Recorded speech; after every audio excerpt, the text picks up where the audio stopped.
小木匠學手藝。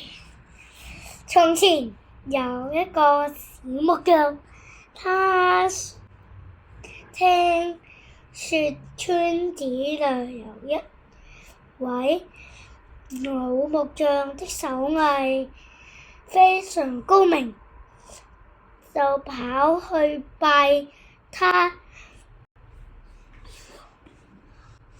為師。老木匠教小木匠工作，做了很多大大小小的桌子、椅子、櫃子，有的圓，有的方，有的長，有的短。小木匠很聰明，手也靈巧，乾起活兒也很快，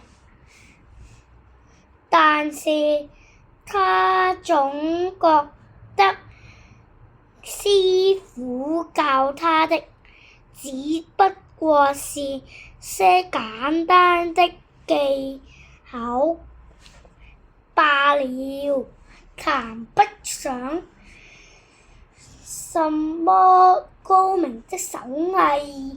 有一天，他看見師傅在桌子上雕花，挑出來的花紋漂亮極了。他心裏想，這才是真正的手藝呢。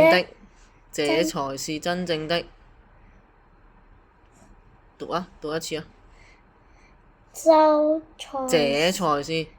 這才是真正的手藝呢。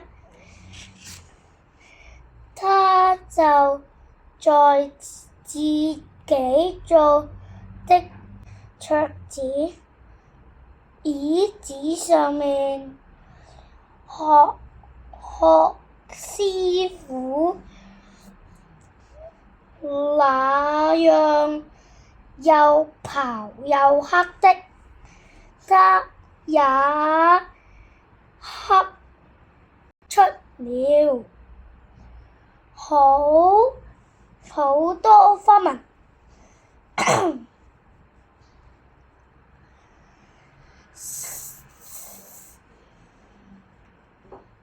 這麼一來，桌子椅子真的好看多了，大家都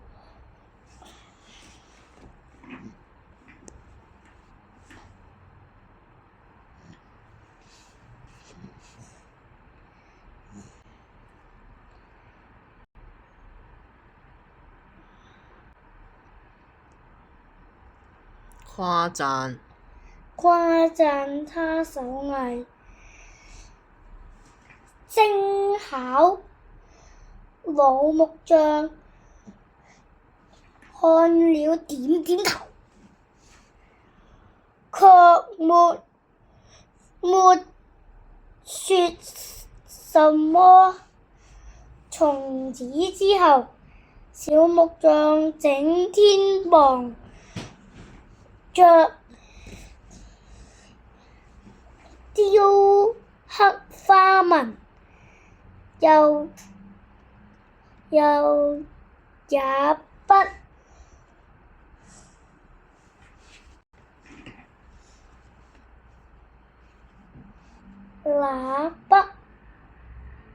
肯老老實實地做桌子椅子了。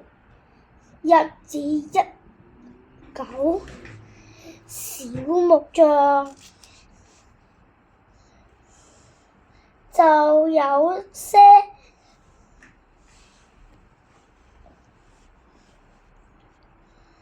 驕傲了。他覺得自己手藝已經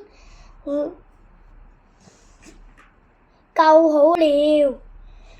從師傅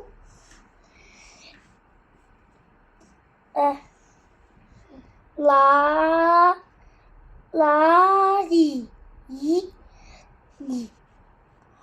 還能學到什麼呢？